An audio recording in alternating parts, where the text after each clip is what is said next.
पेड़ की छाया। एक गांव में आशीष नाम का एक बच्चा रहता था।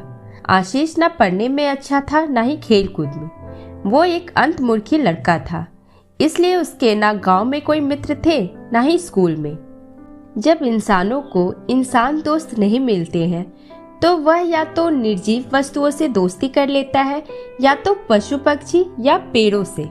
आशीष के घर के सामने एक आम का पेड़ था। आशीष अपना खाली समय इस आम के पेड़ की छाया में बिताने लगा। आशीष या तो स्कूल में होता था, या तो इस पेड़ के पास पेड़ के साथ खेलता था, उस पर चढ़ता था, वहीं उसकी छाया में आराम करता और वहीं सो जाता था। आशीष उस पेड़ को इतना पसंद करता था कि वह अपने मन की सारी बातें अब उस पेड़ को बताने लगा था। एक दिन चमत्कार हुआ। जब आशीष अपने मन की बातें उस पेड़ को बता रहा था, तब अचानक वह पेड़ बोल पड़ा। आशीष की खुशी का कोई ठिकाना नहीं रहा, क्योंकि अब उसे कोई सुनने वाला मिल गया था, साथ ही साथ कोई ऐसा भी जो उससे बातें करे। पेड़ ने बताया कि आशीष की इतनी घनिष्ठ मित्रता देख वो अपने आप को रोक नहीं पाया और उसे मजबूरन बोलना पड़ा। लेकिन वह आशीष जैसे दोस्त को पाकर बेहद खुश है। पेड़ को भी आशीष की आदत हो गई थी। पेड़ आशीष को एक दोस्त की तरह, एक बेटे की तरह दिखने लगा, उसकी फिक्र करने लगा। आशीष की खुशी में खुश और उसके दुख में दुखी रहने लगा। इंसानों की फितरत है, वह समय के साथ बदल जाया करते हैं। समय बदला, आशीष की उम्र बढ़ी, अब वह कॉलेज जाने लगा। उसने इस पेड़ के पास आना बंद कर दिया। बेचारा पेड़ आशीष को याद कर काफी दुखी रहने लगा। एक बार आशीष को अपने पास से गुजरता देख पेड़ ने उसे आवाज लगाई और अपने पास बुलाया। पेड़ ने आशीष से कहा, आओ आशीष, मेरे पास बैठो, कुछ बातें करते हैं। आशीष ने कहा, नहीं, मेरे पास इतना वक्त नहीं है कि मैं तुम्हारे पास बैठ सकूं और बातें कर सकूं, क्योंकि अब मुझे कॉलेज जाना है और मुझे इस बात की भी टेंशन है कि कॉलेज की फीस कहाँ से लाऊं। आशीष की बातें सुन और उसको टेंशन में देखकर पेड़ बोला, देखो, मेरे पास पैसे तो नहीं है, मगर हाँ, अगर मेरे फल बेचकर तुम्हें कुछ मदद होती हो तो मेरे सारे फल तोड़कर ले जाओ। आशीष को पेड़ का सुझाव पसंद आया।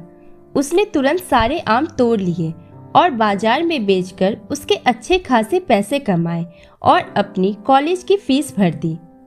आशीष फिर से अपनी जिंदगी में बिजी हो गया और एक बार फिर से पेड़ अकेला हो गया।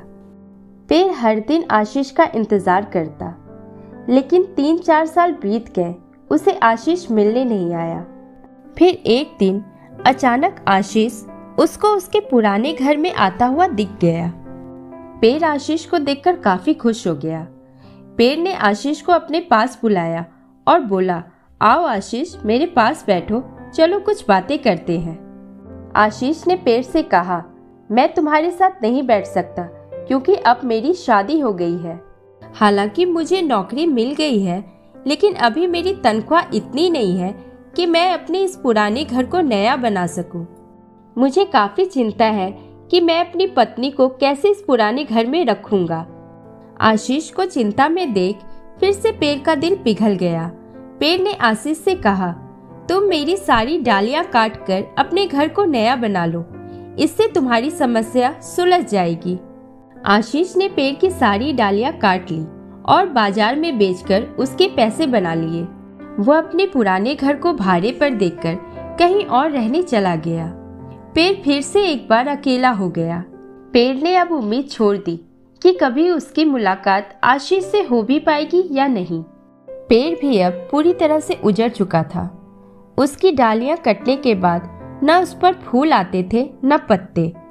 30 साल बीत चुके थे।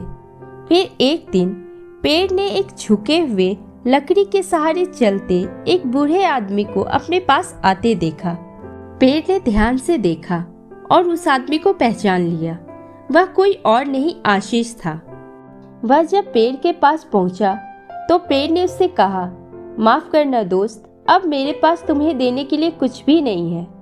आशीष ने कहा, मुझे कुछ भी नहीं चाहिए और ना ही मेरी कोई इच्छाएं बची है। मुझे सिर्फ तुम्हारे पास बैठना है और तुमसे बातें करनी है। बूढ़ा आशीष पेड़ को ऐसे चिपक गया जैसे उसे गले लगा रहा हो। जर्जर और उजाड़ हो गए उस आम के पेड़ पर नए कुंपले उग निकले। दोस्तों, यह कहानी एक तरह से एक सच्चाई को दर्शाता है। जैसे आशीष को जब तक उस पेड़ की जरूरत थी उसने उसका भरपूर सहारा लिया, फिर उसे ऐसे ही अकेला छोड़ दिया। ठीक उसी तरह जब बच्चे छोटे होते हैं तो उन्हें अपने माँ बाप का भरपूर सहारा मिलता है और फिर जब वो उस सहारे के दम पे अपने पैरों पे खड़े हो जाते हैं तो अपने माँ बाप को बेसहारा छोड़ देते हैं। दोस्तों, अगर आपको मेरी कहानी पसंद आई हो तो प्लीज़ मेरे चैनल को लाइक, सब्सक्राइब और शेयर जरूर करिएगा और साथ में नोटिफिकेशन बेल आइकन को भी प्रेस कर दीजिएगा ताकि मेरी आने वाली नई वीडियो का नोटिफिकेशन आप तक पहुंचता रहे।